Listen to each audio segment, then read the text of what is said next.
Va ora in onda la rassegna stampa. Buongiorno Pier Vittorio, a te la linea. Buongiorno Natalia, e allora ti chiedo subito, mi sentite? Vedete la condivisione schermo, tutto ok? Tutto ok, sì. Perfetto, allora veramente un grandissimo buongiorno a tutte le nostre ascoltatrici, a tutti i nostri ascoltatori, voi che siete dei patrioti innamorati della libertà. E allora a proposito di libertà abbiamo visto insomma in questi giorni che soprattutto la libertà educativa ultimamente sotto attacco, è stato veramente agghiacciante quello che è successo a questa famiglia anglo-australiana colpevole di vivere con i propri bambini in una casa nel bosco. Questa la grande colpa, la grande responsabilità. E come sapete il vice premier Matteo Salvini è intervenuto su questa vicenda definendo vergognosa la decisione di allontanare i bambini dai loro genitori e infatti ha dichiarato che seguirà direttamente questo caso e che andrà lì sul posto. Ma invece per esempio nel campo rom di Giuliano e alle porte di Napoli centinaia di bimbi in età scolare e che non frequentano la scuola, che sono sporchi, che sono senza insegnanti, senza luce, gas e acqua e con genitori che in molti casi vivono proprio rubando. Lì cosa succede? Dove sono gli assistenti sociali? Dov'è la procura? Dov'è il tribunale dei minori? Dov'è in generale lo Stato? Ecco, questo si è chiesto giustamente Matteo Salvini. Durante questa rassegna stampa di oggi noi ci occuperemo anche del problema dei Maranza, sempre più violenti, della stretta voluta anche dalla Lega con questa proposta di legge. Qui vedete in condivisione proprio dalla prima pagina di Libero la stretta anti-Maranza e il dossier che è venuto dalle forze dell'ordine.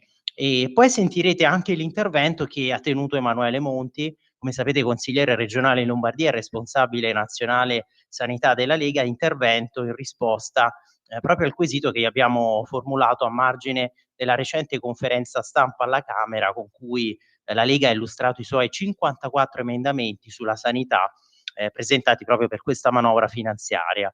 Ricordiamo un pacchetto da 1,5 miliardi di euro proprio per rafforzare il nostro servizio sanitario nazionale.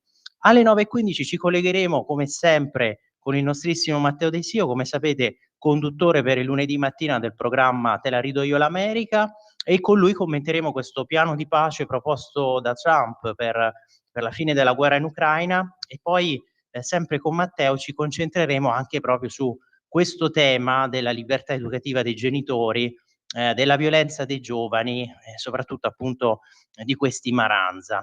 E ovviamente, siccome le vostre opinioni sono fondamentali, quindi terremo il consueto filo diretto con voi, intervenite quindi chiamando allo 02 9294 7222 3 volte 2 finale o potete scrivere anche i vostri messaggi quindi nei commenti sotto la diretta Facebook delle pagine della radio e della Lega, oppure potete mandare sempre i vostri messaggi quindi al numero WhatsApp della radio il 340 6709 659. Vi ricordo sempre anche le nostre coordinate, quindi potete seguirci dal canale digitale della Radio DAB, dalle pagine Facebook, dicevamo, di Radio Libertà e della Lega e poi dal nostro nuovo sito internet, quindi www.radiolibertà.net, che ovviamente è sempre aggiornato, sempre con tanti nuovi contenuti. E poi ovviamente anche dalle app di Radio Libertà, quindi per i sistemi operativi iOS e Android e per completare questa panoramica ovviamente potete seguirci anche dal canale YouTube. Vi rinnovo sempre anche l'invito, se siete stanchi di questo sistema mediatico mainstream in cui imperversa il politicamente corretto, quindi abbonatevi a Radio Libertà, sosteneteci, basta veramente poco per aiutare una radio che rappresenta un unicum e quindi andate sulle sezioni abbonati e dona ora del nostro nuovo sito internet. E allora l'abbiamo fatta vedere prima, l'abbiamo citata, vedete la prima pagina di oggi con questa stretta anti-Maranza, io qui vi zoomo se no non si vede bene, ecco anche il sommario, l'occhiello, vedete allarme per le gang di ragazzini armati, i loro reati, rapine, stupri, accoltellamenti, la risposta degli agenti a Milano 800 arresti da inizio anno, il 70% sono appunto nordafricani. Questo un dato che è veramente allucinante, poi quando a sinistra si vuole sottovalutare, ridimensionare il fenomeno, allora ci si chiede: ma questa è veramente malafede o un'ignoranza macroscopica? Ma non ci crediamo, perché i dati e le statistiche sono evidentissimi. Delirio poi pro palla a Bologna, incendi in strada contro la squadra di basket israeliana. E qui l'editoriale di Mario Secchi sulla polizia che incrimina, ma la legge assolve, perché insomma l'abbiamo sempre detto, ripetuto, il grande sforzo, a volte veramente infinito, eroico delle forze dell'ordine per contrastare questi fenomeni, il grande impegno ci si deve poi, trovare a combattere contro, giovani che sembrano non aver paura di nulla, disposti a tutto. Abbiamo visto anche l'episodio dell'accoltellamento di questo studente per 50 €, circondato da un branco di 5 ragazzini, di 5 maranza, forze dell'ordine che quindi devono affrontare una situazione così grave e che poi magari al minimo errore, o comunque al minimo utilizzo della forza armata vengono subito magari indagati, dalla magistratura. E qui il problema, fa notare Mario Secchi, è proprio questo, cioè ma allora,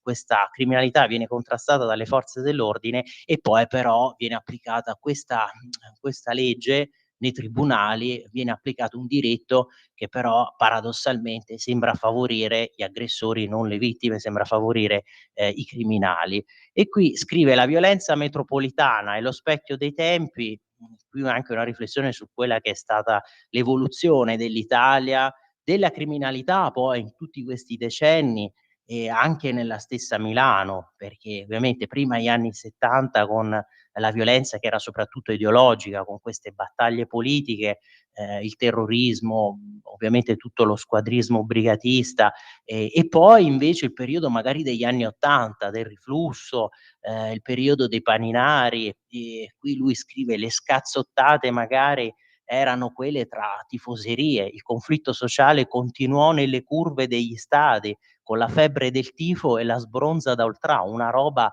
appunto scrive, "da scazzottata al bar e in autogrill, gol e sangue, trasferta e pestaggio.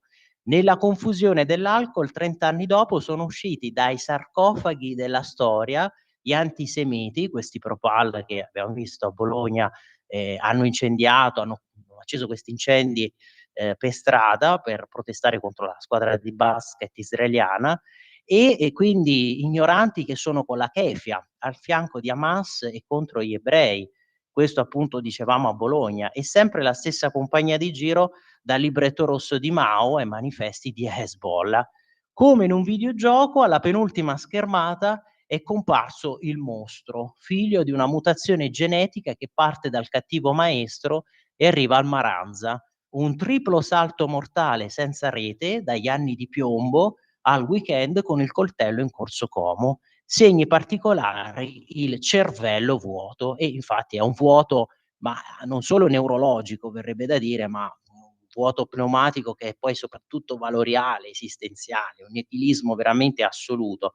È questa piovra di ignoranza, il fatto seminuovo, la grande noia non è inedita, che impegna la destra al governo e fa sbandare la sinistra che ha perso la bussola della sicurezza, fino a disorientare i suoi sindaci, ma anche perché avete visto, no, la classifica delle città più insicure, podio tutto con giunte a guida centrosinistra, queste città.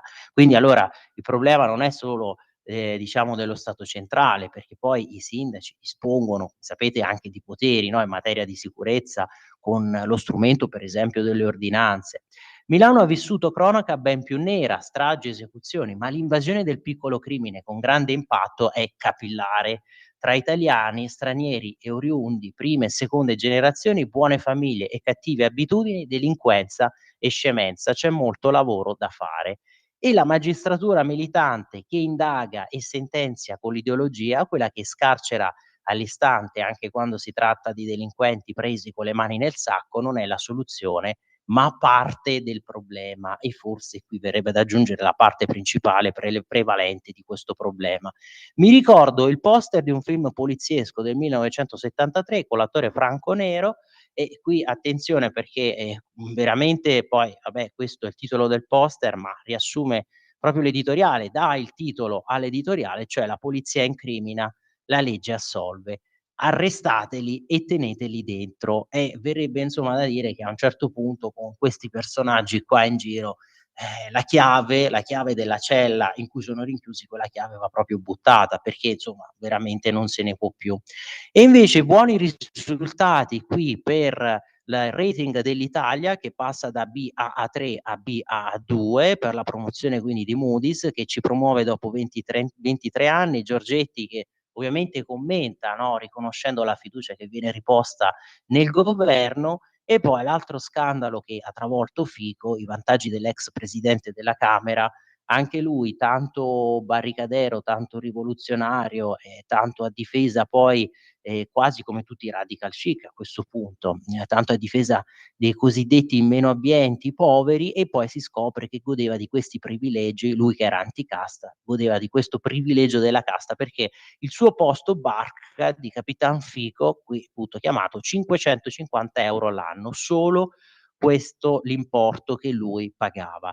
Zelensky al bivio, quindi poi l'altro tema, vedete, piano di pace, di fatto l'ultimato di Trump a Kiev, e con Zelensky che avete sentito ha dichiarato dovremo di fatto scegliere se perdere la dignità addirittura o perdere un partner. In tutto ciò poi, come avete visto, l'Europa non pervenuta perché pare che non sapesse subito di questo piano, e quindi ancora una volta isolata, emarginata, tagliata fuori.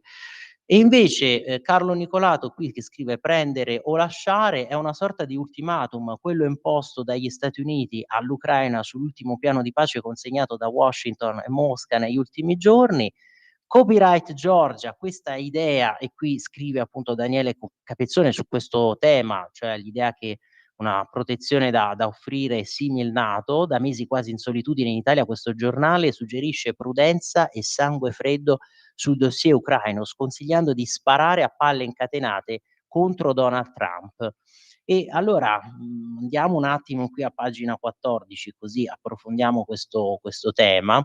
Vedete, no, qui l'idea chiave della protezione simil NATO, e allora ve lo zoomo perché se no, ma qui non lo vedete bene. E allora si dà per scontato da quelle parti che la Casa Bianca voglia mollare l'Ucraina ai russi. Insomma da quelle parti, alcuni odiatori di Trump che magari poi si definiscono moderati.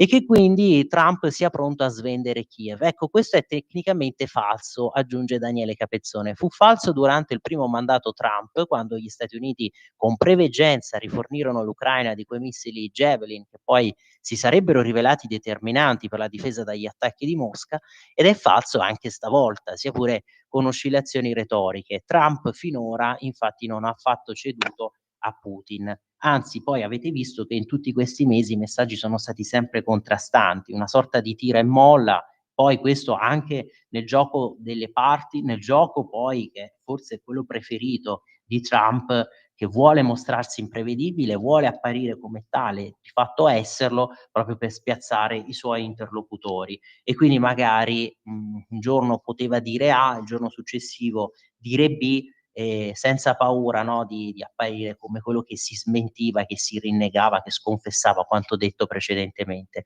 Quindi Trump finora non ha affatto ceduto, se avesse voluto farlo avrebbe accettato in fretta e in furia di vederlo a Budapest 1 o 2 mesi fa. Vi ricordate quanto Orban si era appunto offerto di tenere, proprio di ospitare questi colloqui di pace, questo negoziato.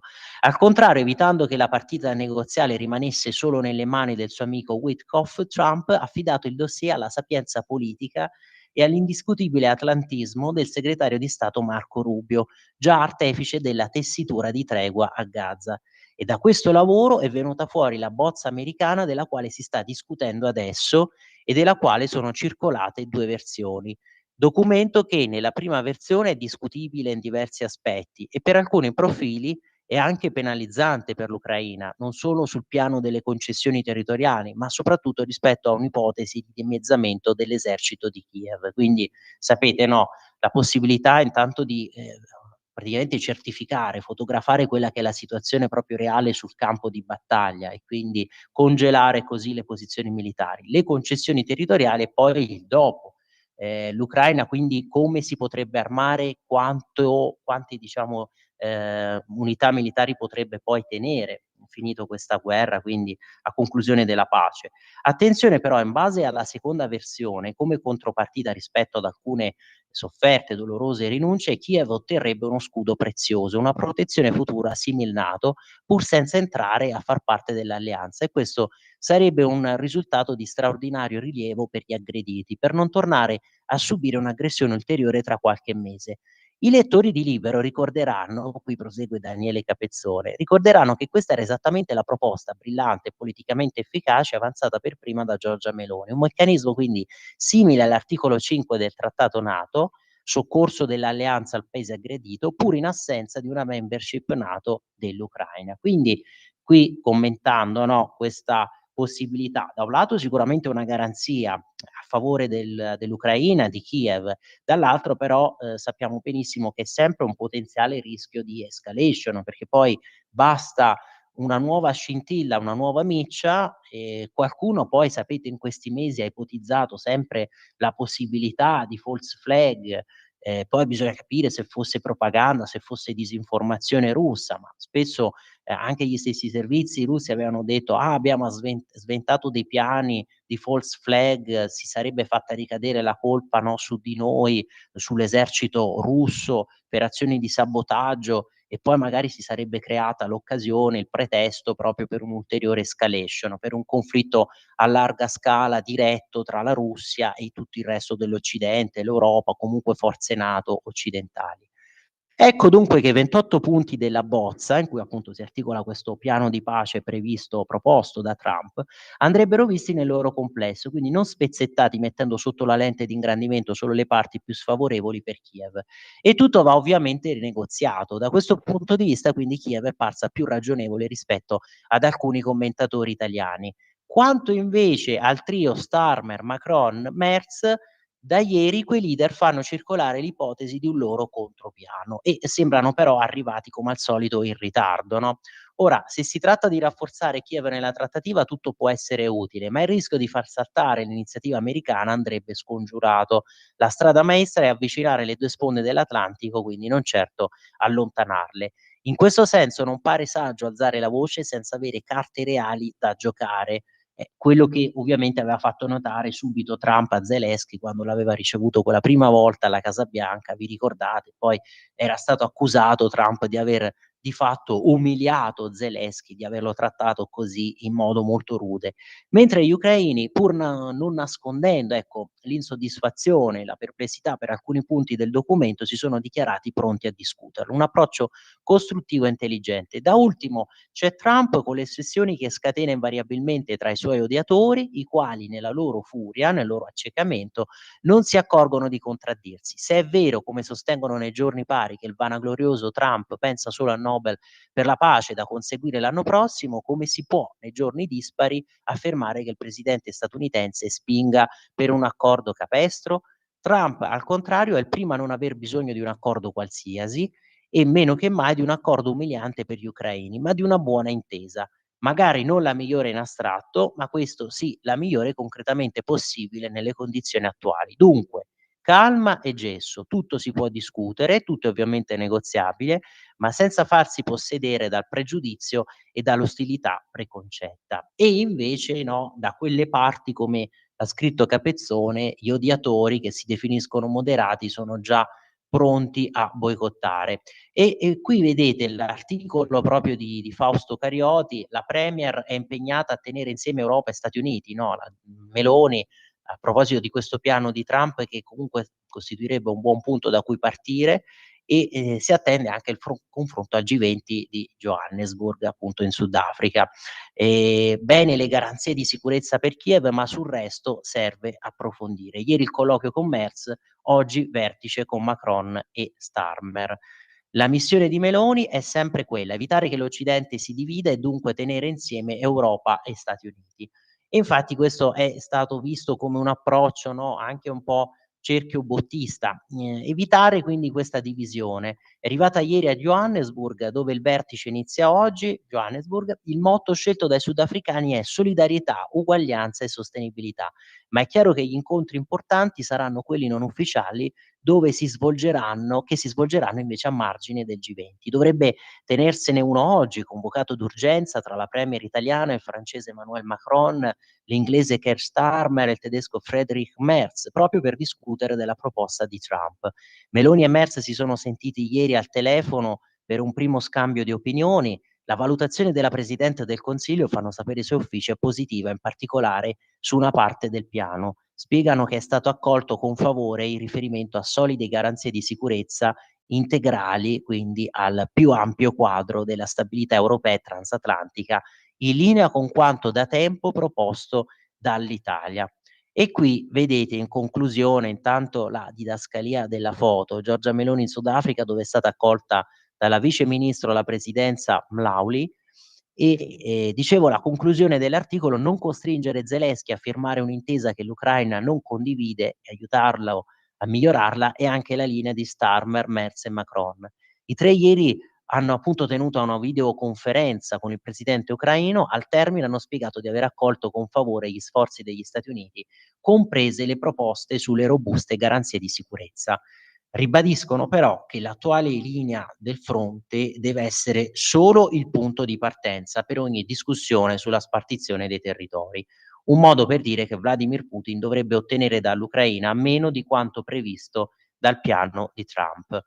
E qui vedete spiegato anche nell'infografica, no, le ultimatum statunitensi a Kiev: firmate o stop agli aiuti, Zelensky è il momento più difficile per noi, le condizioni da accettare quindi per chiudere 3 anni di conflitto con la Russia, l'Ucraina che rinunci a Donetsk, Luhansk, Crimea e all'Alleanza Atlantica, all'adesione quindi alla NATO, in cambio di scudo militare occidentale e pacchetto per la ricostruzione. Qui vedete in giallo i territori ucraini che sono controllati dai russi, quindi al 20 novembre del 2025, appunto dicevamo Luhansk, Donetsk, qui vedete anche ovviamente Zaporizhzhia e la regione di Kherson, e poi con la Crimea, e poi appunto qua si fa intendere, per esempio, più a sud di Zaporizhzhia, a Enerhodar, la creazione di una zona di sicurezza attorno proprio alla centrale nucleare di Zaporizhzhia, da porre sotto la supervisione dell'agenzia dell'AIEA.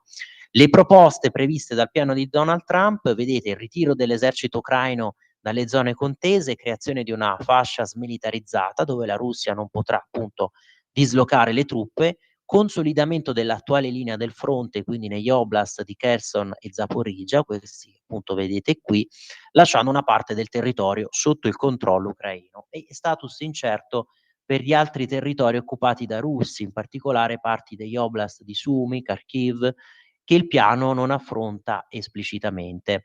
E poi tutto l'elenco delle condizioni, abbiamo detto che sono 28, magari ecco vedete, leggiamo alcune delle più significative. In realtà poi sì, Capezzone ha scritto tutto è negoziabile, ma sappiamo che alcuni punti per le parti sono veramente imprescindibili.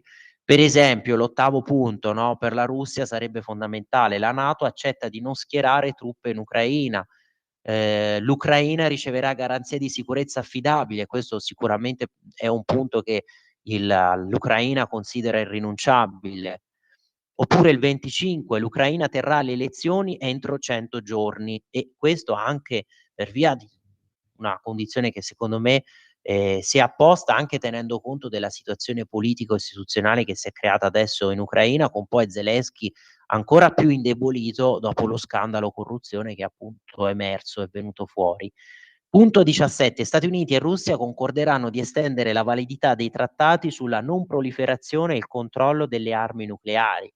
Anche questo, no, estremamente significativo, perché Trump più volte aveva affermato che voleva impegnarsi proprio per la non proliferazione delle armi, e questo sempre allo scopo di scongiurare l'escalation potenzialmente nucleare tra le 2 superpotenze, perché se la Russia non è più magari la superpotenza mondiale globale come lo era prima l'URSS, l'Unione Sovietica, se magari adesso è ridotta più a rango, diciamo, di potenza regionale, resta però sempre una superpotenza atomica nucleare con tutte le testate appunto di cui dispone. Punto 21: territori, quindi a Crimea, Luhansk e Donetsk che saranno russi, Kherson e Zaporizhzhia che saranno congelate lungo la linea del fronte, quindi dicevamo con un riconoscimento proprio quasi fotografico della situazione che c'è in questo momento sul campo.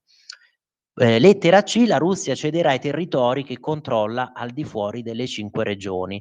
Le forze ucraine si ritireranno nel Donetsk che attualmente controllano e sarà stabilita una zona cuscinetto demilitarizzata. L'accordo sarà legalmente vincolante e sarà monitorato dal Consiglio per la pace presieduto da Donald Trump. Verranno imposte sanzioni in caso di violazioni e una volta accettato l'accordo il cessate il fuoco avrà effetto immediato dopo che entrambe le parti si saranno ritirate quindi nei punti concordati.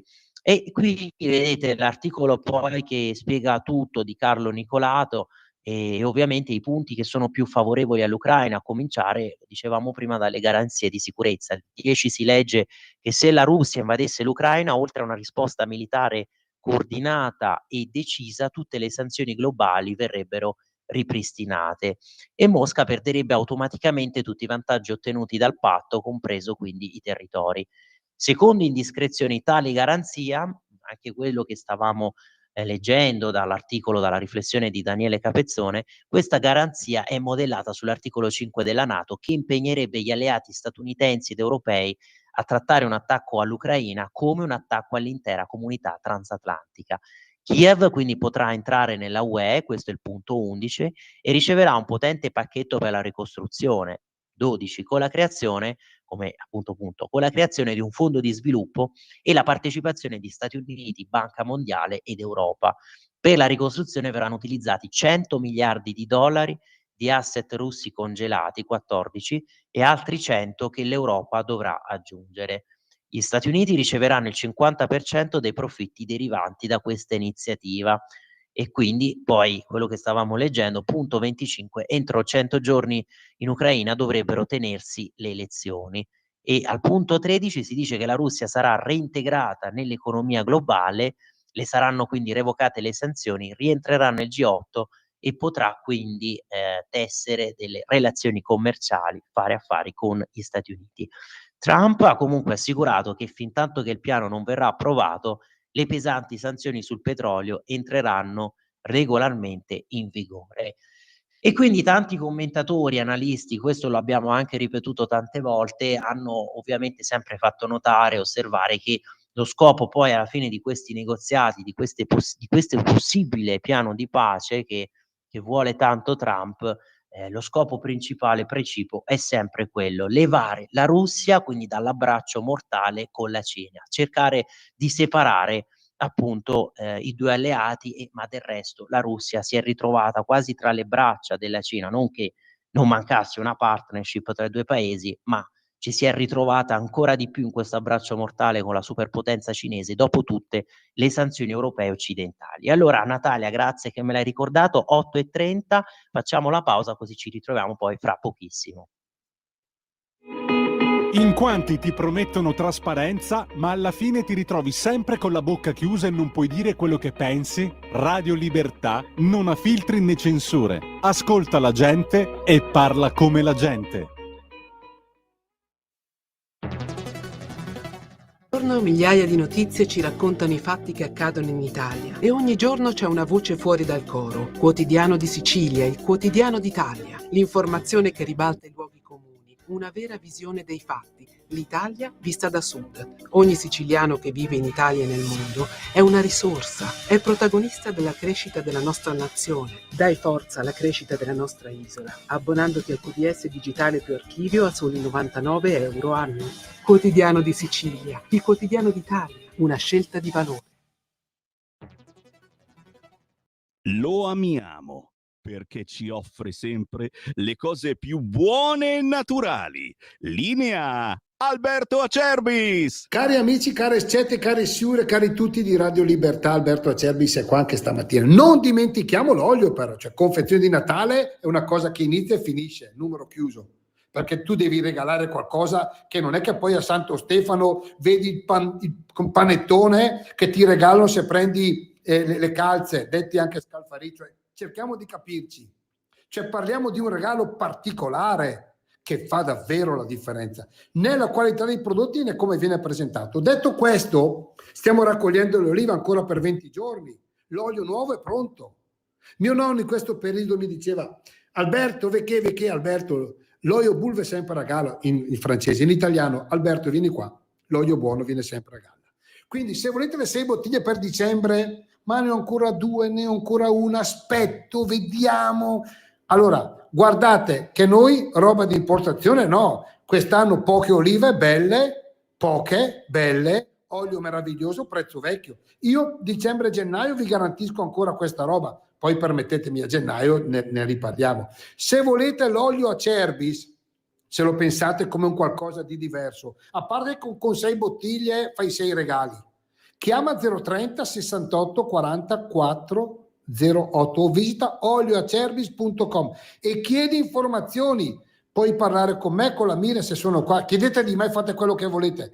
Io sono qua, vi voglio bene, alla prossima.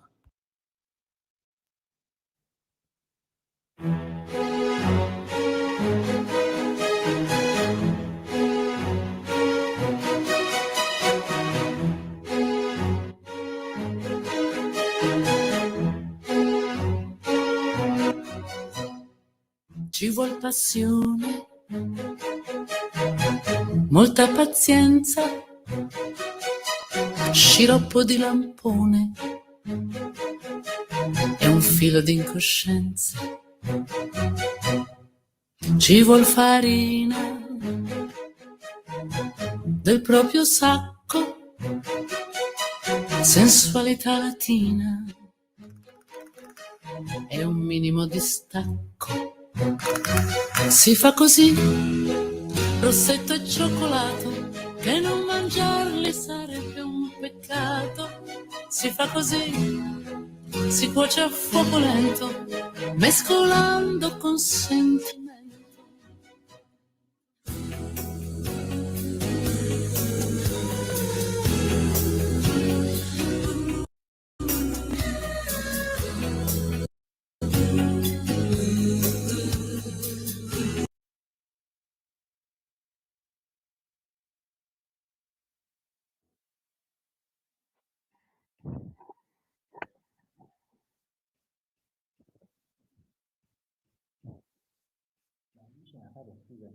Non sento più la musica. Che piano sta montando, è quasi fatta, zucchera a velo, la gola è soddisfatta e nella stanza al cielo. Si fa così per cominciare il gioco e ci si mastica poco a poco. Si fa così, è tutto apparecchiato per il cuore, per il palato. Sarà bello, bellissimo. Di nuovo a te la linea per Vittorio. Grazie mille Natale. Allora abbiamo sentito Rossetto e Cioccolato proprio di Ornella Vanoni e questo è il nostro omaggio veramente a un gigante, no, della musica, un mito assoluto. Vedete oggi già il Corriere della Sera in prima pagina, uscito in tempo proprio per dedicare questo ricordo. Aveva 91 anni, la sua voce inconfondibile ha segnato un'epoca. Addio alla regina della canzone italiana. E abbiamo sentito poi un brano che, se vi ricordate, era stato inserito anche nella colonna sonora di un film di Paolo Sorrentino, Le conseguenze dell'amore, e in quel film recitava anche Tony Servillo, che era lì appunto in questa collaborazione sodalizio con Paolo Sorrentino. Un film proprio sull'amore, ma questa canzone che abbiamo sentito poi è una canzone che ricorre ad immagini culinarie per descrivere proprio l'amore, il sentimento amoroso. E a proposito di amore, no, in questi giorni ha fatto discutere tanto questa proposta di legge bipartisan Meloni-Schlein, che appunto prevede un consenso libero e attuale. Sul punto avete visto è intervenuto anche Cruciani, che si è scatenato, l'ha definita una follia boldriniana. Lo stesso Max del Papa, che addirittura ha scritto che vengono sfornate leggi sempre più psicopatiche, no? L'articolo che appunto ha pubblicato sul sito di Nicola Porro. Ma io vedo che poi nella pausa sono arrivati anche i vostri messaggi, iniziamo a leggerli, no? Per esempio Marco ci ha scritto: Ucraina, la vera fogna mangia soldi, mangia quattrini, i nostri soldi. È un referendum per vedere se gli italiani sono d'accordo per uscire dall'Unione Europea, in pratica del popolo non interessa nulla a nessuno, solo dei miserabili da sfruttare. A proposito dei mangiaquattrini, Marco, abbiamo letto prima anche dai punti, dagli articoli di questo piano di pace, che addirittura poi l'Europa per la ricostruzione dovrebbe contribuire quasi per 100 miliardi, insomma una cifra sicuramente non da poco per la ricostruzione. Adesso ve lo recupero, eravamo qui sul Libero, ed effettivamente quante risorse che sono state dirottate, convogliate per finanziare questo sforzo bellico di resistenza. E giustamente abbiamo visto anche l'intervento del nostro vice premier Matteo Salvini, che a un certo punto ha dichiarato, beh, insomma, bisogna anche porsi dei limiti, non è che si può continuare a inondare di risorse un paese che si vede così corrotto. Questo era il punto appunto che vi avevo letto sui miliardi di dollari, ve lo recupero, no, perché così, visto che non avevamo citato anche il numero della pagina 14 di Libero, appunto, quando si spiega che verranno utilizzati quindi 100 miliardi di asset russi congelati e altri 100 che l'Europa dovrà aggiungere. E poi, a proposito dei ragazzi che sono stati allontanati dalla famiglia nel bosco, ci scrive sempre Marco: "Buongiorno, domando per un'amica, ma se invece di allontanare 3 bambini da una famiglia felice si fossero separati 3 gattini dalla madre, quanta gente si sarebbe indignata, quante proteste, quante gretine, invece quasi nulla, e la chiamano società, addirittura". E quindi qui giustamente Marco fai notare, a volte ci si scandalizza, per alcune proteste, gli italiani che scendono in piazza, i tanti che sono scesi in piazza pro Pal, contro Israele, poi quando c'è da protestare contro questa invasione che subiamo, contro tutte le gang di Maranza, o per il fatto che magari appunto dei sindaci di sinistra minimizzino, o determinate toghe sembrano sempre trattare con i guanti bianchi questi professionisti del crimine, questi criminali, beh, per quello non ci indigniamo, non protestiamo, non scendiamo in piazza. E a proposito di questi temi, no, dell'allontanamento dei ragazzi, io ritorno sulla prima pagina del Corriere della Sera, no, prima stavamo guardando questo omaggio proprio ad Ornella Vanoni che ci ha lasciato, questa regina della canzone italiana. Vedete, titolone di oggi su Zelensky al bivio, l'ora più buia, che ricorda anche poi il titolo di quel film, proprio sul momento in cui Churchill dovette affrontare l'attacco dell'aviazione tedesca, dell'aviazione nazista, della Luftwaffe sulla Gran Bretagna. L'ora più buia, ultimatum di Trump, decida sul piano in 6 giorni, il leader di Kiev, perdiamo la dignità o Iusa, questa la scelta, drammatico il discorso del presidente ucraino al paese, telefonata con gli alleati europei per trovare una formula alternativa di pace. Vedete anche il Corriere della Sera di oggi che riporta la notizia di Moody's che alza il voto all'Italia, e Giorgetti che appunto risponde con questo commento, cioè che ovviamente viene espressa la fiducia nel governo. E poi da segnalare l'intervista di oggi a Giuseppe Conte, Economia e sicurezza, le vere emergenze. E verrebbe da rispondere, insomma, economia e sicurezza, da che pulpito, da chi ha creato quel mega deficit nel bilancio con il superbonus, con il reddito di cittadinanza, e addirittura sicurezza. Lui che era premier in quel governo in cui grazie a Matteo Salvini si cercava di azzerare l'invasione, il numero di sbarchi di immigrati illegali, e poi rinnegava questa linea politica, addirittura votando poi per il rinvio a giudizio per l'autorizzazione a procedere contro l'ex alleato di governo, contro il suo ex vice premier.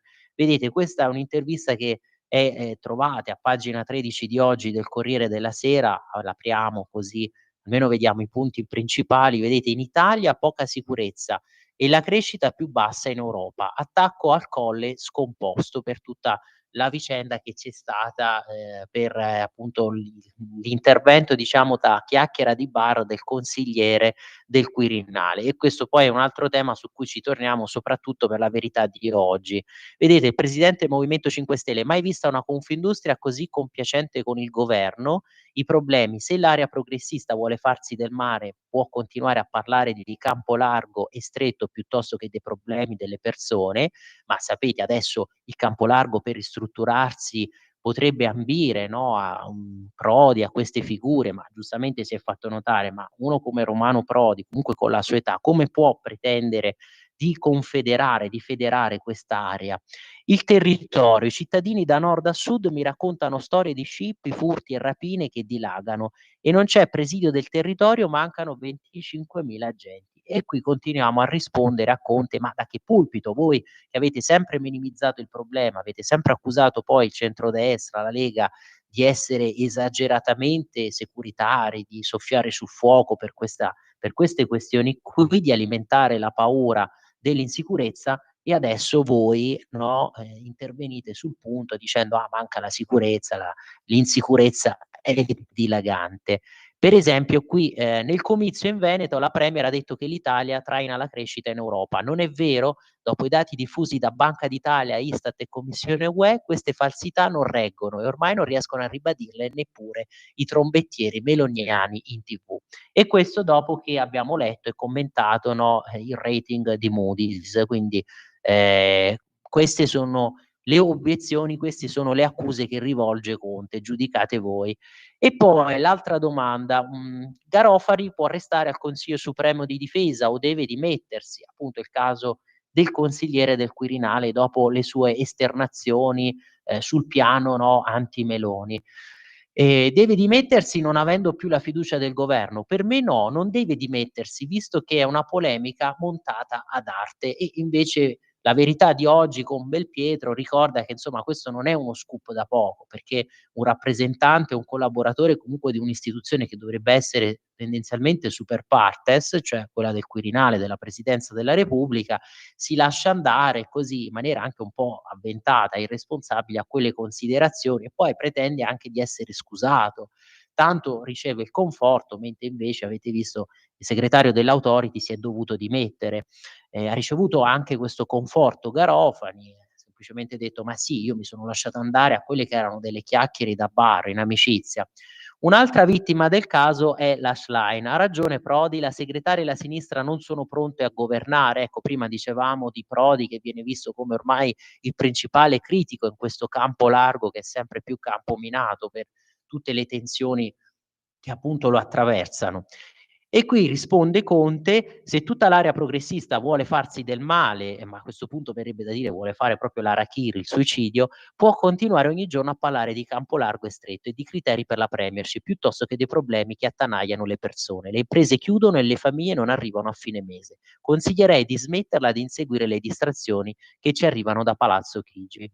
E poi la domanda finale: è un'ora drammatica per le sorti dell'Ucraina. Cosa pensa del piano USA-Russia? Zelensky deve cedere territori a Putin o rompere con Trump? E questa ovviamente è una domanda su un terreno scivoloso per Conte, visto che lui veniva prima considerato come l'amico di Trump, chiamato calorosamente Giuseppi, vi ricordate ai tempi questa affinità, questa sintonia.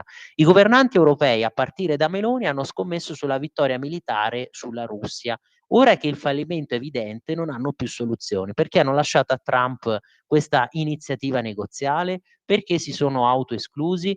Oggi registriamo il disastro europeo. La Commissione cerca di convincere gli Stati a mettere sul piatto altri 135 miliardi per continuare una guerra persa. Starmer, Macron, Merz arrancano per non essere esclusi dal negoziale e Meloni semplicemente non è pervenuta. E insomma, come al solito, anche il commento, l'analisi di questa situazione internazionale è ovviamente l'occasione, il pretesto per attaccare, per lanciare questa invettiva contro il governo Meloni. Però abbiamo visto che non è stata che un'intervista anche tenera nei confronti appunto di Elly Schlein. E chissà come risponderà Elly, lei che ricorre sempre a questo guazzabuglio di frasi, no, tortuose, lei che alla fine utilizza questo linguaggio iniziatico, era stato definito anche condito da tanti predicozzi, pistolotti vari. E ritorniamo però sulla prima pagina del Corriere, perché poi vedete qui c'è invece la riflessione di Gramellini, che è surreale proprio sul caso di questi ragazzi che sono stati allontanati dai propri genitori, perché lui si immagina questo dialogo tra due persone che sono due parti di sé alla fine, e un dialogo che viene anche intercettato e trascritto. Sentite appunto la provocazione. Ed è un modo anche per riflettere su punti di vista diversi, perché poi alla fine quello che è venuto in rilievo è stato un po' anche un conflitto tra il diritto, o meglio, l'interesse dei minori comunque a ricevere un'educazione, un'istruzione adeguata e in realtà il diritto poi dovere dei genitori a poter impartire la loro educazione, visto che comunque l'articolo 30 della Costituzione riconosce questo diritto dovere. E insomma la grande questione è proprio questa, perché qui da un momento all'altro uno si può vedere privati dei propri figli semplicemente perché lo Stato si va ad arrogare questo diritto praticamente a considerare i figli come propri, non più dei genitori, quindi un potere quasi totalitario che invade lo stesso ambito, insomma, della sfera familiare. Avete sentito che il papà Nathan addirittura ha dichiarato: "Si sta distruggendo la vita di 5 persone. I bambini sono stati tolti così velocemente da casa per andare a dormire in un posto che non conoscono", e quindi perciò giustamente si è fatto notare anche da Pro Vita e Famiglia che deve essere tutelato il primato educativo della famiglia, come appunto enuncia l'articolo 30 della Costituzione. Ma Natalia me l'ha fatto notare, c'è una chiamata in attesa, mi scuso per l'attesa, facciamo sentire il nostro ascoltatore, prego. Ascoltatrice, buongiorno signor Scimia, Lisetta. Ciao Lisetta, ben risentita. Ogni tanto ci sentiamo. Senta una cosa, Prego. stamattina devo dare una brutta notizia, a parte che l'hanno già data altri giornali, però cominciamo male. Perché adesso le voglio dire il motivo. Uccidere, signor Scimia, per piacere, è una società malata, secondo me. Cioè quello che è successo in Jugoslavia. Non so se ha sentito, forse l'ha già sentita sta notizia. Sì. Allora, esatto. una delle scene più agghiaccianti che a me è rimasta impressa, allora lo devo dire, del film di Steven Spielberg, cioè Schindler List, è quella in cui, signor Scimia, il comandante del lager, il paranoico dico io Amon Goth, a risveglio e prima della colazione mattutina imbraccia il fucile e spara dal terrazzo di casa a chi in quel momento cammina nel cortile, a caso, senza alcuna ragione, ma solo, come dirà, per sentirsi onnipotente, come dico io gli imperatori dell'antica Roma, che avevano potere di vita e di morte sui loro schiavi e sui loro prigionieri. Una versione, signor Scimia, 2.0 di questo allucinante ed aberrante desiderio si è verificato ai giorni nostri col weekend da Cecchino, organizzato dai minimi dettagli come fossero un safari, secondo me esotici, in cui danarosi, non troverei altra parola, danarosi individui lasciate le loro fabbriche, dico io, ed i loro studi professionali passavano fine settimana a sparare a degli innocenti nella martoriata terra jugoslava per provare l'ebbrezza delirante. Senza vergogna, signor Scimio, senza rimorso, senza pudore, per poi tornare a safari concluso alle loro occupazioni come nulla fosse accaduto. Degli esseri umani che avevano ucciso per puro divertimento. Beh, chi se ne frega? Chi pensava che con le quotidiane nefandezze di cui è protagonista la razza umana, secondo me, signor Scimia, si fosse già toccato i fondi, deve ricredersi e considerare che l'abominio, non trovo altra parola, in cui può cadere scientemente l'individuo non ha davvero limiti. E termino. A Milano si va ormai di coltello e il passaggio ai revolver è ormai quasi scontato, anche tra i giovanissimi. Tutto qua, io la saluto, mi spiace con questa triste notizia, ma dovevo darla. Io la saluto e buona giornata, signor Scimio. Grazie Lisetta, buona giornata anche a te, grazie per questo che ci hai detto. Io vi avevo preparato questo articolo, vi volevo segnalare di Nazione Futura proprio su questo caso che è abominevole, hai usato parole giuste, no Lisetta? Qualcosa di atroce, proprio di vergognoso, la vergogna di chi sparava sui civili a Sarajevo, di Francesca Fava, recuperatelo, questo era uno degli articoli che volevo segnalarvi di Nazione Futura. Nella vicenda se ne era già parlato nel libro I bastardi di Sarajevo. Lo scrittore Luca Leone, commentando, aveva proprio dichiarato: i giornalisti che lavoravano a Sarajevo, ma anche tutta la popolazione assediata della città durante la guerra lo sapevano. Poi vi volevo segnalare anche un altro articolo di Nazione Futura del nostrissimo Giuseppe Brienza, ma mi scuso perché c'è una chiamata in attesa, vero Natalia? Allora la facciamo sentire, prego. Ciao, sono Marco da Mantova, Pier Vittorio. Ciao Marco, ben ritrovato. Anche a te. Due commenti veloci, uno sulla tregua che gli Stati Uniti e la Russia stanno intavolando per l'Ucraina e una sulla legge per i femminicidi. Allora, l'Unione Europea perché si oppone al piano di pace di Trump?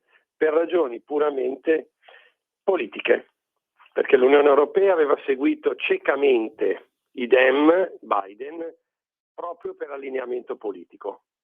Quindi, senza pensare a quello che sarebbe accaduto dopo, si sono allineati. Trump vuole far terminare la guerra perché Russia e Stati Uniti hanno bisogno di far ripartire il mondo e ovviamente l'Europa, non avendo fatto nulla in questi 3 anni per meritarsi di partecipare al tavolo, si oppone proprio perché non c'è Biden, non ci sono i democratici, ma c'è Trump, quindi i repubblicani. E noi sappiamo che Trump ha un disegno per l'Europa diverso da quello che era quello di Biden. Cioè Trump punta a accordi bilaterali con gli stati, quindi ad estromettere la von der Leyen, mentre Biden aveva bisogno dell'Unione Europea. Passiamo alla legge sui femminicidi. Allora, tanti hanno sempre detto per anni, quando c'era un femminicidio, gli uomini che odiano le donne. Secondo me, con questa legge si è creato il contrario, donne che odiano gli uomini, perché d'ora in poi per chi vorrà avere o cercherà di avere una relazione con una donna, ci sarà sempre un punto interrogativo se quella donna prima o poi gli tira nella schiena. E a subire non saranno i malfattori, non saranno i criminali, ma saranno le persone per bene, non tutte, le persone per bene che cercano una relazione seria e magari si imbattono in qualcuno che vuol farla pagare agli uomini. Mi dispiace che la Lega si sia allineata a questa legge, perché in pratica abbiamo dato ragione alla Boldrini e alla Schlein. Ti saluto Pier Vittorio, grazie. Grazie per questa riflessione. E quando hai detto no, la Boldrini, infatti Cruciani l'aveva definita una boldrinata. Io ve lo riapro da qua perché magari qualcuno se l'era perso. Vedete, se andate anche sul sito di Nicola Porro, qui viene ripresa questa parte: bisogna ribellarsi alla follia boldriniana di questo consenso, l'editoriale del conduttore della Zanzara Giuseppe Cruciani. Poi lui aveva anche ricordato quest'altro scandalo, Cruciani, e cioè che l'amministratore del gruppo, di questo gruppo che poi alla fine condivideva su Facebook le foto e i dettagli privati di donne, aveva suscitato grande scandalo, l'amministratore non era il maschio tossico, bianco, etero e patriarcale, ma una donna. E quindi qui ha criticato l'ipocrisia di cui che invece veniva ovviamente l'ipocrisia di chi attribuiva questa colpa al patriarcato. E poi vi avevo anche segnalato, qui lo riapro, l'articolo proprio di Max del Papa, in cui appunto commenta questa che lui ritiene una follia. E infatti vedete qua, il risultato sarà un grandissimo caos, quello che stavi dicendo anche te, a proposito delle possibili poi ritorsioni che potrebbero verificarsi. Un grandissimo caos che non scongiurerà gli abusi e le violenze propriamente dette, ma le farà naufragare nel male tempestoso ma giammai porcelloso dei pretesti, i dubbi, le ripicche, i dispetti, le gelosie, le recriminazioni, le percezioni. Non è così che si stronca la barbara pratica delle violenze. Basterebbe applicare la legge che già c'è, quella penale sopra di te e quella morale dentro di te, condita da quella sacrosanta faccenda da maneggiare con cura ma terribilmente efficace del disprezzo sociale. No, come oggi che chi abusa, si prostituisce, diventa un personaggio da sabato sera da gintoneria, tutti lo perdonano, lo indulgono, lo mitizzano, basterebbe che i bastardi che si approfittano davvero, che commettono violenza davvero, pagassero davvero e pagassero quindi con la stessa moneta. Io poi vi leggo anche un altro messaggio qui che era arrivato poco fa da Silvio, Silvio da Torino ci scrive a proposito, no, della insicurezza che sembra dilagare, che viene percepita come sempre più diffusa. Non mancano gli agenti e vigili e che stanno in ufficio a convalidare le multe degli autovelox. Non mancano le leggi, anzi ce ne sono troppe, sono i giudici a non applicarle. Mancano l'attenzione ai cittadini da parte di alcuni funzionari dello Stato. E Silvio, hai ragione, cioè concordiamo con te, perché quante volte abbiamo detto che magari ci sono comuni a guida poi soprattutto del centro-sinistra che si devono scagliare contro i cittadini per bene, per qualunque magari stupidaggine, qualunque possibile infrazione nel codice della strada, stanno lì a elevare delle sanzioni amministrative, delle multe veramente per stupidaggini, per delle inezie, e invece magari non si preoccupano di tutelare l'ordine pubblico, di compiere appunto un'opera di prevenzione sul territorio. E lo stesso magari, no, a proposito delle norme che già ci sono, che sono scritte bene, che potrebbero essere applicate da parte dei magistrati, ma che poi vengono sempre interpretate con una certa dose di garantismo, di buonismo a favore dei soliti noti, dei soliti criminali. Natalia mi scrive che abbiamo un'altra chiamata, allora la facciamo sentire prima di questa pausa. Prego. Buongiorno, sono Adriana.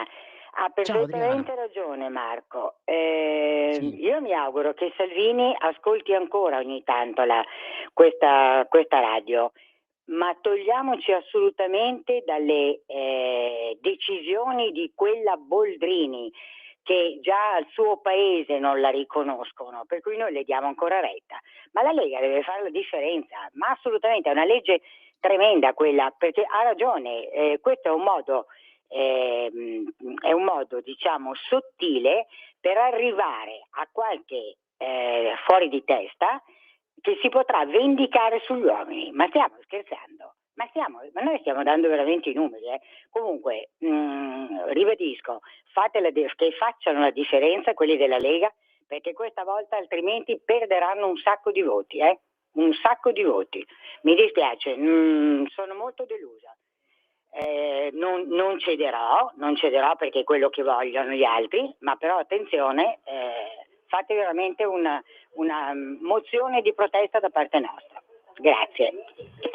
Grazie per questo messaggio. E insomma, prima abbiamo letto i commenti, no, le valutazioni di giornalisti che comunque vengono sempre visti nell'area di centrodestra, di Cruciani e di Max Del Papa, appunto a commento di questa legge, proposta di legge bipartisan, ha ottenuto il via libera alla Camera, e quindi insomma non sono mancate le perplessità, non è mancata una certa disapprovazione da parte di chi ovviamente come liberale dice ma insomma qui lo Stato che entra in camera da letto, e poi soprattutto il rischio di possibili ritorsioni, come stavate facendo notare, di vendette, di ripicche, questo clima, questo ambito, no, tempestoso, procelloso, ha scritto appunto Max Del Papa. Qui vi riprendo l'articolo.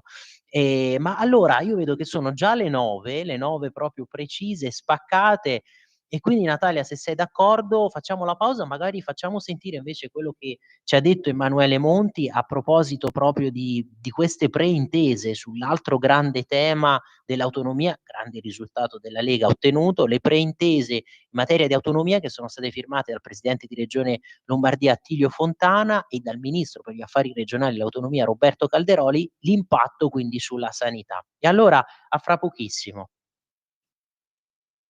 Open your eyes, this is the world. Sic et non, una chiacchierata in libertà con ospiti e telefonate per chiarire, per indagare il politicamente corretto di oggi, per smontare le tesi del pensiero woke e per ragionare insieme all'insegna del buonsenso. Vi aspetto tutti i giovedì su Radio Libertà dalle 12 alle 13.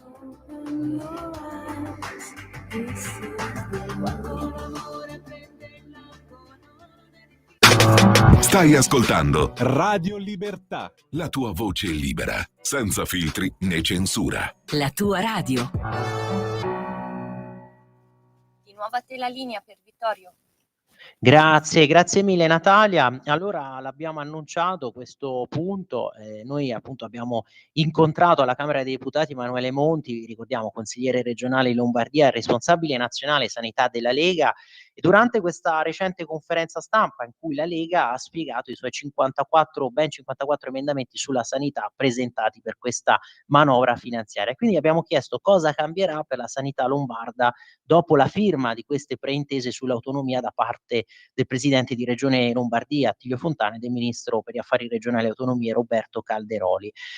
Ricordiamo intanto che in questa prima fase le materie interessate, quindi che non prevedono la definizione di LEP, dei livelli essenziali delle prestazioni, sono protezione civile, professioni, previdenza complementare integrativa, coordinamento della finanza pubblica, quindi in ambito sanitario, e grazie a quest'ultima ha dichiarato proprio il presidente Attilio Fontana.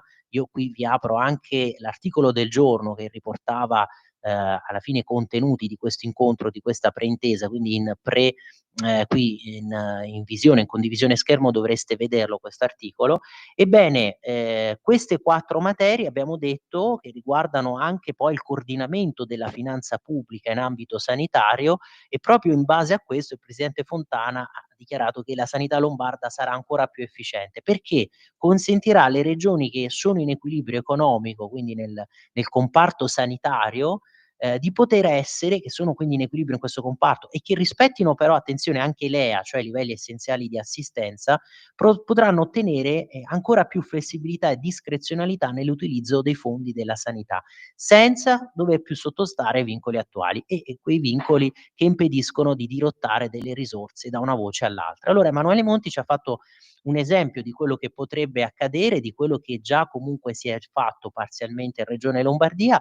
E quindi Natalia, se sei d'accordo, facciamo sentire questo suo contributo e poi ritorniamo per completare la nostra rassegna stampa. Interesse nazionale e anche molto politico, che è la prevenzione, dove mettiamo soldi, dove mettiamo risorse, e 2 temi che vanno a dare una risposta a chi da tanti anni chiede ma non l'ha ancora avuta. Prego. Sì, Pier Vittorio Cimia, Radio Libertà. Ieri è stata firmata questa preintesa con Regione Lombardia e il presidente Fontana ha detto che questo comporterà una sanità ancora più efficiente, oltre poi alla possibilità anche di coordinamento proprio della politica sanitaria, in materia di finanza sanitaria. Sì, assolutamente, questo dà la possibilità di avvicinare al cittadino il governo della sanità e quindi anche la possibilità di meglio giudicare chi amministra, ma dall'altra parte per le regioni che hanno i conti in ordine permettere quel meccanismo contabile di poter finanziare quote extra LEA con soldi propri. Questo faccio un esempio: virus sinciziale, che è il virus che colpisce i bambini in età pediatrica e che porta alle famose bronchioliti, che è anche una delle prime cause di mortalità dei bambini sotto i 3 anni. La regione Lombardia, finanziandola con fondi extra LEA, è stata la prima regione a introdurre una cura di anticorpi monoclonali dedicata. Giusto per darvi i dati, lo scorso anno, che è stata la prima campagna vaccinale fatta in questo caso, sono stati presentati ieri dall'Istituto Superiore di Sanità i dati. In Lombardia c'è stato meno 75% di bambini ammalati di bronchiolite e quindi una riduzione non solo degli ammalati ma anche dei morti, e qui parliamo di bambini appena nati, quindi capite anche, questo è un tema molto concreto, se riuscite a farlo finanziandolo con i fondi extra LEA di una regione con i conti in ordine, in questo caso Lombardia. Se non ci sono altre domande, io prendo veramente degli interventi flash. Diego Catania, che gli chiedo di venire qui, presidente nazionale dell'Ordine delle Professioni Sanitarie. Abbiamo per FNOPI saluto, prego, il dottor Giordanella, che ci raggiunge anche lui. In collegamento abbiamo la presidente Adele Patrini, presidente.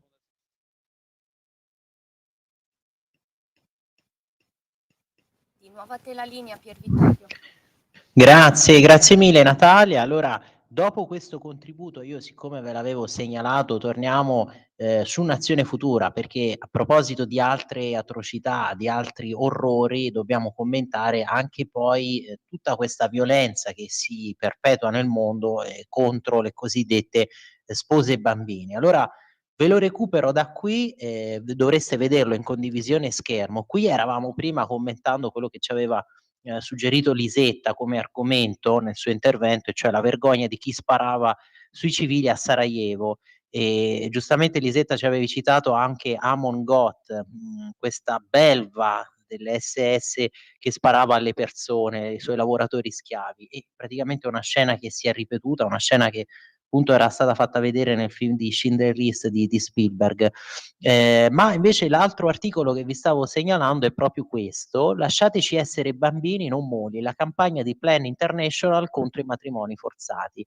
Qui abbiamo commentato questa proposta di legge che praticamente esporrebbe gli uomini italiani a queste possibili ritorsioni, ma parliamo veramente di violenze vere, reali, che si fanno nel mondo, che poi magari che vengono perpetuate ai danni delle donne, ai danni qui addirittura delle ragazze, delle ragazzine, delle bambine, e con questi matrimoni forzati. Non parliamo poi dello scandalo delle infibulazioni che avvengono purtroppo anche in Italia, nelle comunità islamiche, e non solo. Poi magari non si può dire perché sennò si passa per razzisti, perché si alla fine denuncia una situazione che riguarda determinati gruppi culturali, etnici, religiosi, come per la questione dei bambini dei campi rom. A loro è permesso tenerli così.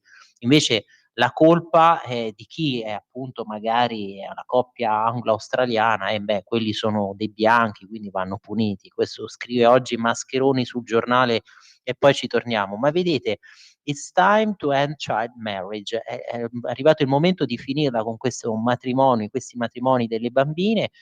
E le ragazze quindi con cui questa ONG, che è appunto Plan International, ha parlato, è emerso questo quadro. Ecco, vi leggo questa parte per riassumere un po' il tutto. Quindi quasi 3/4, pensate, sono già madri. 1 su 4 non ha avuto nessuna voce in capitolo nel proprio matrimonio. Quasi la metà è stata data in sposa a uomini di 5 o più anni più grandi. Molte donne dopo questo matrimonio forzato sono state costrette a lasciare la scuola, sono state isolate da ogni forma di sostegno e private dell'accesso all'assistenza sanitaria e alla contraccezione. E vedete poi alla fine in quali ambiti, in quali comunità. Questo rapporto dell'ONG britannica Plan International, qui vedete riportato anche il link per andare poi a vederselo, a scaricarselo, intitolato "Lasciateci essere bambine, non molli", quindi recentemente pubblicato e incentrato sullo scandalo dei matrimoni infantili, ecco qui, specialmente imposti in ambito islamico o induista. E qui addirittura il racconto, vedete, no, nessuna delle ragazze con le quali Plan International ha parlato ha dichiarato che non vorrebbe che suo figlio o figlia si sposasse prima dei 18 anni. Il racconto appunto di questa ragazza, Yuna, una ragazza di 24 anni del Nepal, paese che attualmente conta quindi l'80% di induisti e 5% di musulmani. Sono stata data in sposa da giovane, non mi è stato permesso di studiare o di progredire nella vita, sono stata privata di tutto, ma non permetterò che questo accada a mia figlia, ha detto appunto Yuna. Noi allora completiamo questa parte di rassegna, perché qui vedete siamo sulla prima pagina tanto di Repubblica, così finiamo la carrellata, no, vedete l'ultimatum a Zelensky, poi il successo degli azzurri per il tennis, Coppa Davis, Cobolli che vince, l'Italia che va in finale, e Massimo Giannini col suo editoriale "Se la sicurezza è soltanto spot elettorale". E qui a proposito, no, non serve di questo scandalo del caso Garofani, lui esordisce scrivendo: "Non serve il mago Telma per svelare il duplice obiettivo del caso Garofani, impapocchiato dai patriottici Dan Brown, De Noatri di Palazzo Chigi, con il contributo operoso di zelanti gazzettieri del regime". E quindi Giannini conferma quello che oggi scrive La Verità, e cioè che questo, che è un caso grave, poi i grandi giornaloni, e qui vedete proprio, ovviamente siamo lupus in fabula con La Repubblica, cercano di sminuirlo, di ridimensionarlo, di farlo passare alla fine per una stupidaggine, anche qui un'inezia, una chiacchierata al bar. Non è così, è stato un fatto veramente grave anche per via del ruolo che comunque ricopre Garofani. Allora vi porto qui a pagina 15, giusto per renderci conto, no, di quello che dice e di quello che viene fuori da queste corazzate editoriali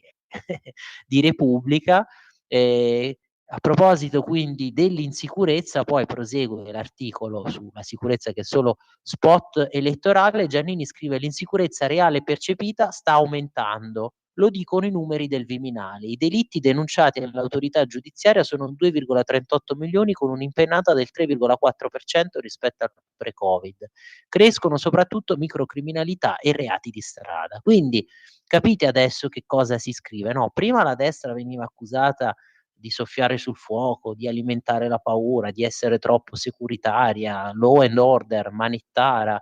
E adesso invece si fa propaganda qui a sinistra su questo tema e si accusa il governo attuale quindi di non fare abbastanza, quando poi abbiamo visto le città più insicure tutte guidate dal centro-sinistra. Giustamente si è fatto notare, ma per esempio Milano cosa sta diventando? Il coltello che è diventato una sorta di così oggetto con cui uscire tranquillamente, un accessorio di moda, una sorta di uno si prende, una donna va in giro con la borsa, i ragazzi vanno in giro con il coltello, l'analogo. E allora, qui per esempio conclude, no, Giannini, i notiziari di Telemeloni la ignorano e così i parlamentari della maggioranza sempre pronti a celebrare il governo e i suoi misteriosi primati storici a colpi di veline recitate a pappagallo davanti a telecamere rigorosamente mute. Quindi queste le accuse contro certo giornalismo da parte di Giannini, ma io invece ve l'ho citato, andiamo prima sulla prima pagina del giornale a proposito di insicurezza e poi però anche di decisioni assurde. Vedete qui prima pagina del giornale di oggi sulla promozione del governo, Rivincita Italia, dopo 20 anni promossi i conti italiani. La più severa delle agenzie che alza il rating del paese non accadeva da maggio 2002, sì, perché la più severa sono sempre quelli con il ditino alzato, sempre accigliati, severi, che sono pronti a condannare l'Italia. Ve lo ricordate, insomma, nei decenni passati addirittura l'Italia accostata ai PIGS, inserita nei PIGS insieme a Portogallo e Grecia, invece qui abbiamo visto questo grande risultato. Ma vi cito, visto che l'avevamo prima accennato, Giù la maschera di Mascheroni, passaggio al bosco, con poi questo riferimento che è significativo, perché poi ricorda proprio il passare al bosco di un grande autore, scrittore, intellettuale del Novecento, estremamente poi controverso e discusso, che è Ernst Jünger, perché sapete che poi fu attaccato, accusato di essere filonazista, di mostrare queste simpatie. Poi lui che quando alla fine il Partito Nazionalsocialista arrivò al governo decise di mantenere un certo distacco e alla fine della seconda guerra mondiale lui mantenne anche dei contatti con la resistenza tedesca, tant'è vero che poi fu anche accusato per il complotto con attentato nel 1944 a Hitler. Però poi fu chiuso un occhio nei suoi riguardi. Vedete, noi che da ragazzi amavamo i Van der Vogel e che abbiamo come libro di culto proprio Der Waldgang di Ernst Jünger, Ribelle, l'anarca, la natura contro la tecnica, il passaggio al bosco. E abbiamo letto con sorpresa che proprio nella giornata mondiale dei diritti dell'infanzia 3 fratellini tra i 6 e gli 8 anni sono stati sottratti alla patria potestà dei genitori inglesi con i quali vivevano in un bosco in Abruzzo. Attenzione ai genitori inglesi. Certo, nella casa non c'era elettricità, i servizi igienici erano così e così, però i bimbi erano sani, felici, avevano molti animali ed era garantito loro l'homeschooling. Ma la famiglia è di razza, scusate, di etnia bianca e questo non è bello, commenta ironicamente e amaramente Luigi Mascheroni. Rivalutiamo i sani principi educativi e civili della comunità rom che non permette ai tribunali, che non permette appunto ai tribunali, agli assistenti sociali, ai pubblici ufficiali di intromettersi nelle loro cose di famiglia. Fateci rubare tutto, ma non rubateci i figli. Sia chiaro, la nostra difesa della famiglia nel bosco è di principio. Non crediamo certo a chi dice che la casa sorge su un'area in cui si progetta di fare un parco eolico e loro si rifiutano di venderla. Questo appunto dalla prima pagina del giornale. E allora io, prima di collegarmi con Matteo De Sio, perché Natalia mi sembra che si sia già collegato, allora scusatemi, facciamo così. Io vi leggo anche, vi faccio vedere, visto che l'abbiamo prima richiamata, la prima pagina della Verità con questo caso Garofani. Intanto poi ancora l'inchiesta su Fico, vedete l'ormeggio super scontato per la barca non dichiarata. E qui la riflessione poi di Maurizio Belpietro a proposito del caso appunto Quirinale, a caccia di talpe per scansare l'elefante nella stanza. C'è poi l'articolo di oggi di Nicola Porro su conflitti, clima e pandemia, per controllarci va bene tutto, e qui il controllo che si fa, no, con la boldrinata anche in camera da letto, dicevamo. Ma appunto a pagina 2 e 3 questa riflessione di oggi, queste riflessioni di oggi della Verità sul caso Garofani, vedete, per negare lo scoop si inventano persino il piano del Cremlino, perché come al solito quando poi succedono questi fatti imbarazzanti si ritira fuori, si agita questo spettro del complotto russo e rispunta Cicco e la spara. L'affaire sarebbe opera del KGB e per certi colleghi le uniche inchieste sono quelle su di noi. E infatti qui Francesco Bonazzi spiega come poi è stato imbarazzante il silenzio di certi giornali su tutta questa vicenda, o comunque è stato imbarazzante il fatto che si sia voluto ridimensionare lo scoop giornalistico proprio della Verità sul caso Garofani, e addirittura si attacca pure una testata vicina, comunque dell'area di centrodestra, perché si attacca il giornale. In questa fatica degna di miglior causa si sono distinti anche i colleghi del giornale diretto da Alessandro Sallusti, che hanno voluto far sapere all'Italia che anche loro avevano ricevuto analoghi virgolettati tramite email. A proposito quindi di questa soffiata e per il piano anti-Meloni, l'affaire quindi che verrebbe da un complotto ordito dal KGB. E poi la risposta di Maurizio Belpietro, perché giustamente si fa notare qui come al solito 2 pesi e 2 misure. Alla fine il segretario dell'Authority si è dovuto dimettere, della Garante, Fanizza, che lascia l'Authority per la privacy, tentava di farsi svelare le fonti di report. Appunto non tutti sono blindati come Garofani, che rimane lì e non si dimette. Inutile la caccia al falso virgolettato se l'interessato non ha smentito. Appunto lo stesso Garofani poi ha riconosciuto che quelle erano le frasi che lui aveva detto, e il consigliere, che qui aggiunge Maurizio Belpietro, prova a ritagliarsi un ruolo neutro. Non ho più tessere da tempo, però ha manifestato chiaramente, diciamo, le sue idee, il suo orientamento. Ma sono le 9:18. Matteo, ci confermi, sei già collegato, ci senti? Sì, vi sento. Buongiorno Pier, buongiorno a tutti i radioascoltatori. Grazie mille Matteo, grazie per essere con noi, è sempre veramente un piacere averti qui con noi, scusaci per questo ritardo. E allora ricordiamo appunto Matteo, conduttore su Radio Libertà per il programma Te la rido io l'America del lunedì mattina, e Matteo, ovviamente con te iniziamo ad aprire subito questo capitolo proprio della politica estera, quella americana, di cui ti occupi lunedì mattina, e analizziamo questo piano di pace proposto da Trump per la fine della guerra in Ucraina, no? Abbiamo ricordato prima che Zelensky addirittura ha dichiarato con un discorso drammatico, insomma molto enfatico, che l'Europa ora potrebbe trovarsi di fronte a una scelta molto difficile, e quindi o la perdita della sua dignità o il rischio di perdere un partner chiave. Insomma, secondo te è veramente un ultimatum questo? A maggior ragione, Matteo, dopo che è emerso in tutta la sua gravità questo scandalo corruzione nel suo paese, con appunto lui che ne è uscito indebolito. Poi Matteo ti voglio anche girare la domanda di un nostro ascoltatore, vero Natalia, che si è appena collegato e credo che voglia intervenire. Allora Matteo, vai, intanto rispondici pure a questi quesiti.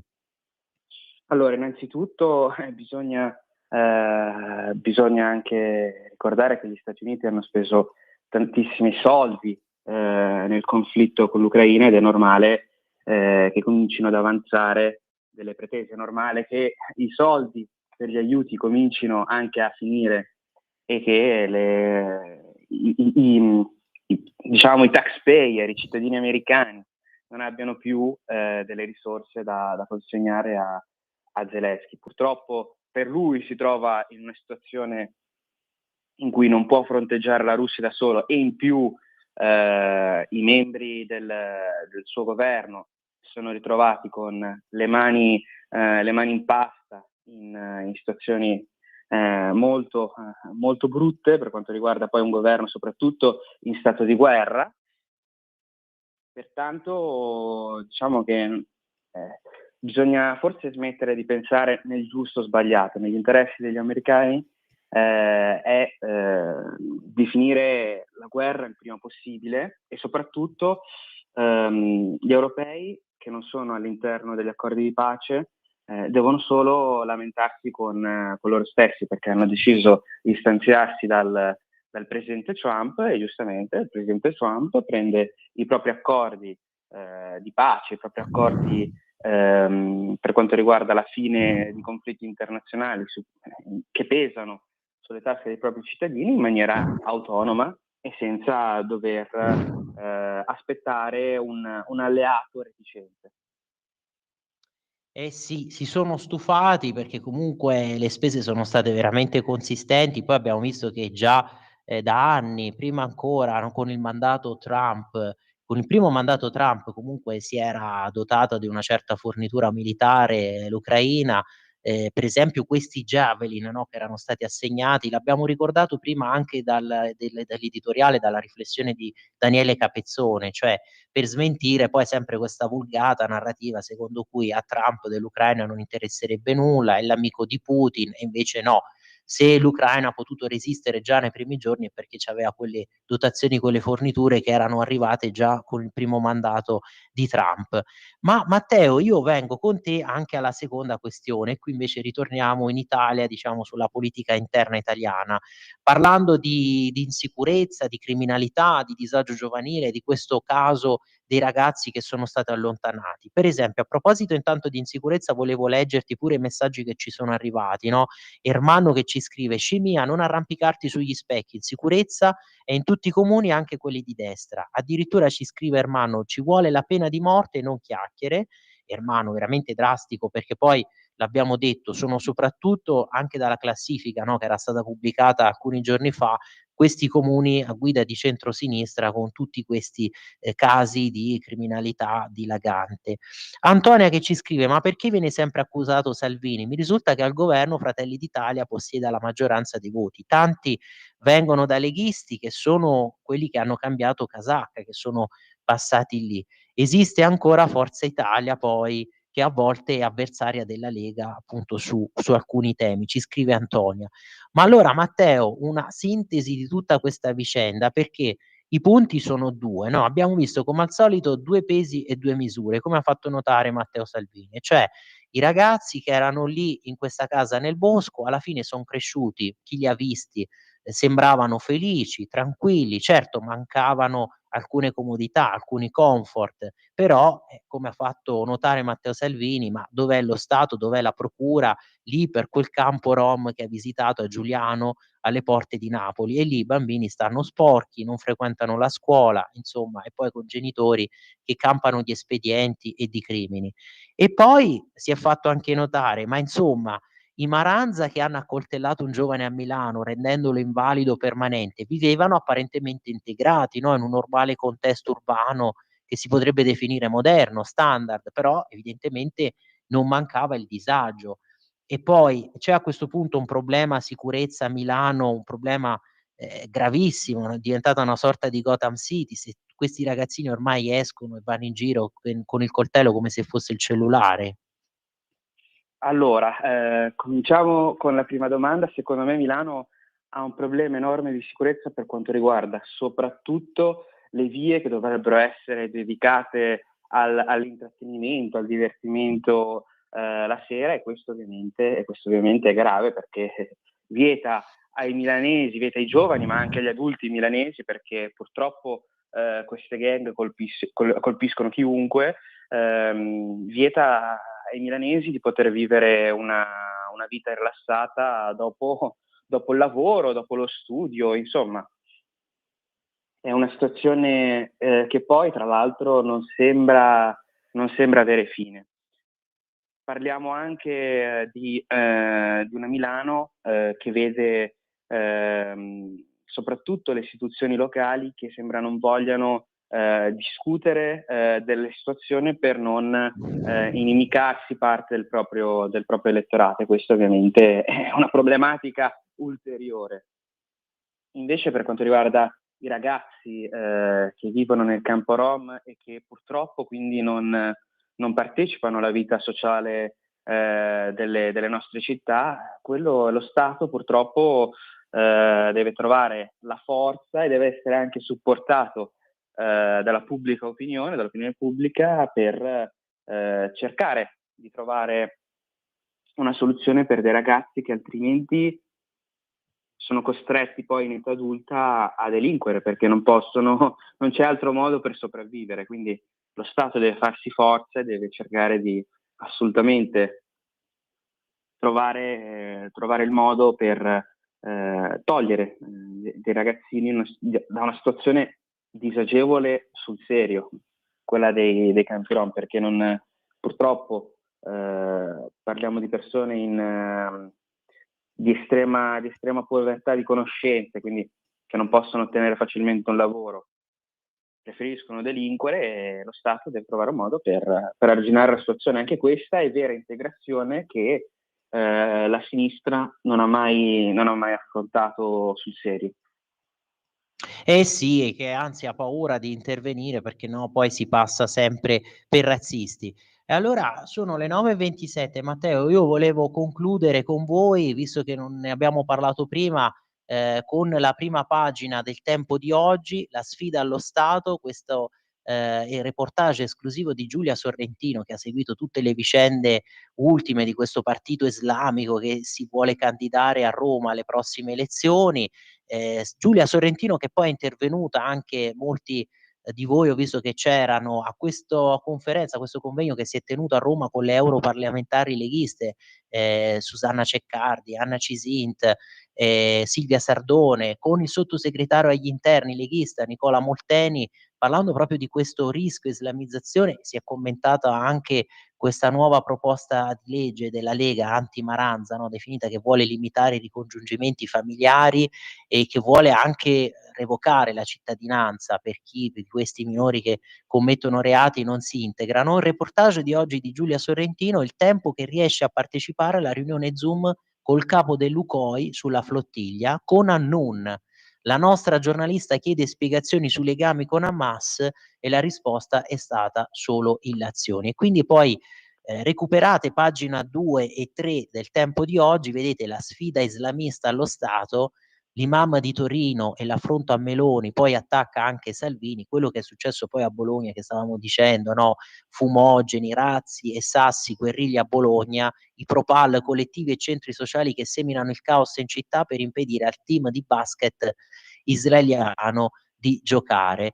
E addirittura poi vedete Brahim Baia, l'imam di Torino, che si è permesso di attaccare anche Salvini sulla Lega, ha detto condannati che attaccano un cittadino incensurato. È peccato che però lui abbia elogiato i terroristi.